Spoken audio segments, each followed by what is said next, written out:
Hey everyone, this is David. Welcome back behind the velvet rope. Let's just get right into it today because we are joined by the ones, the onlys, Mr. Sam Champion and Mr. Rubem Robierb.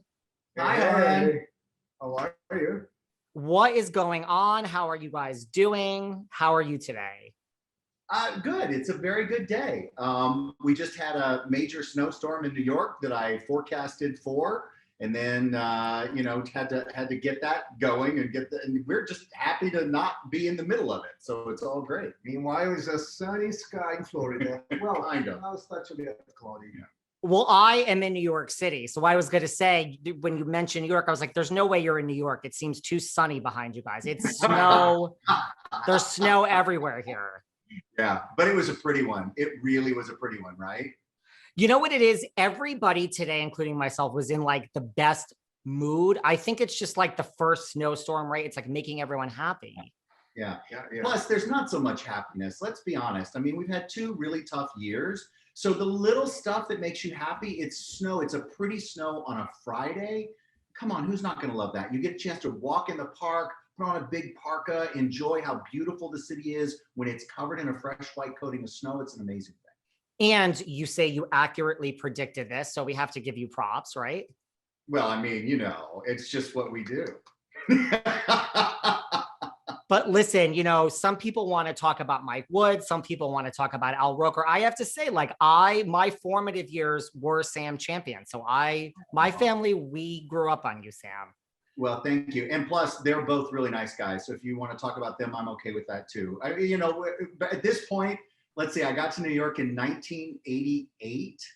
I think I know everybody who's been on TV or is on TV in New York or any of the networks. So, they're all, I don't know too many of them I don't like. That's how it is. Everyone thinks New York is such a big place, right? And you're like, it's really kind of small once you're here. Tiny town. Do you guys have a preference between New York and Miami? We actually not. I used to say, I'm always joke, I say it's the perfect life combination because when we are too stressed from New York, we come to Miami and we decompress. And when we are too lazy from Miami, we go back to New York and speed up. So it's a good combination. It's right. I think it's perfect. I think that's the thing about living in New York is like you kind of need to be somewhere else part of the time, at least for me, after all these years, to like really appreciate New York. Yeah. You need a place to decompress, but at the same time, you need New York energy. You do. We need it. There's nothing like it. And I remember when I got there in the 80s, I didn't need to leave. You know what I mean? It's that when you're young and you get that energy in New York, you're just like, this is all I want.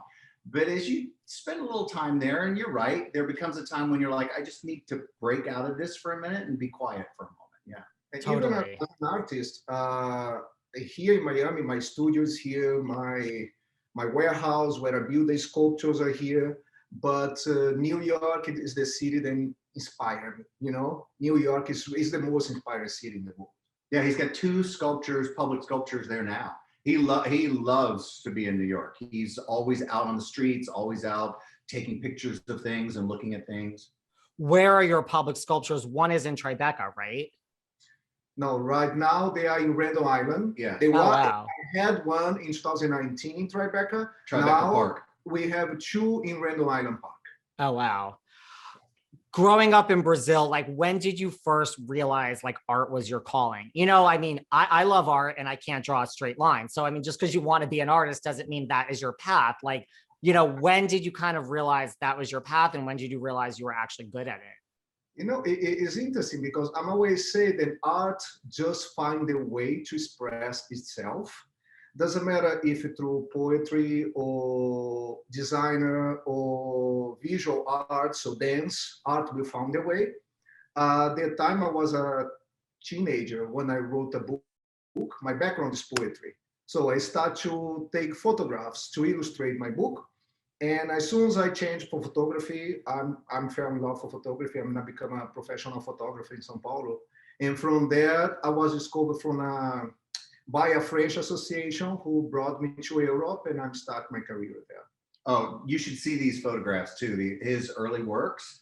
are just incredible. They're beautiful. And so he traveled Europe with this art show. How old were you? Like 20, 24 years old. Wow. And so then that launched his career, and then he started painting, and then he went to sculpture, and then he's always just kind of evolving and changing in how he likes to express his art.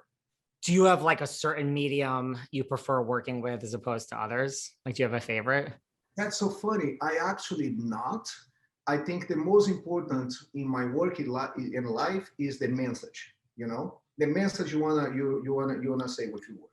If it is painting, who will do the work, who will do the job to send that message out, I use painting. If it is photography, I use photography. If it is sculpture, I will use sculpture.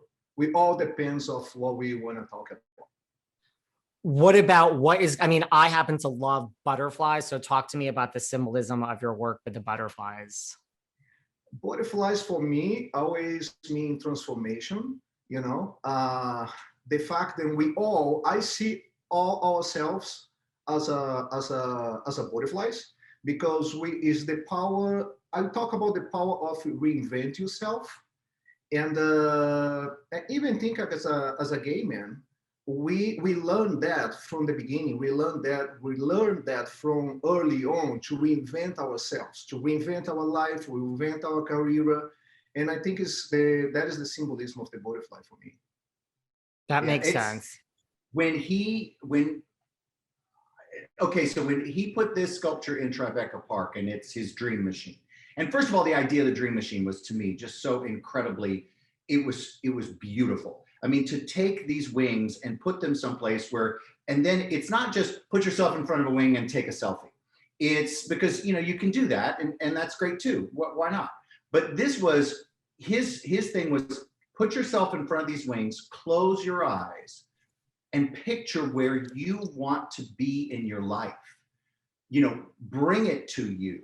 You know, put it into the world, and stand there and visualize yourself, and let these wings take you there. Let these wings manifest that. Let them make it come true. So it's more than just a, you know, oh, God, I look cute with these wings. It's kind of like, no, I'm going to stand here and consciously think, and we believe in this. We believe in manifesting things in your life. And so you get a chance to tell yourself what your dreams are, and have the universe listen to you. And it was just the most beautiful thing. And the stories that came out of that, the people who would write him on Instagram, is so emotional to me, because over a year that the sculpture the dream machine was on display in Tribeca Park, random people write me on Instagram, because they found me on Instagram, and they start to write me the most beautiful personal experience than every different person have with the sculpture. And that's why I really believe that art can transcend, you know. It's beautiful. Yeah, it doesn't matter in this world, you know, if you're not like me, I'm against you.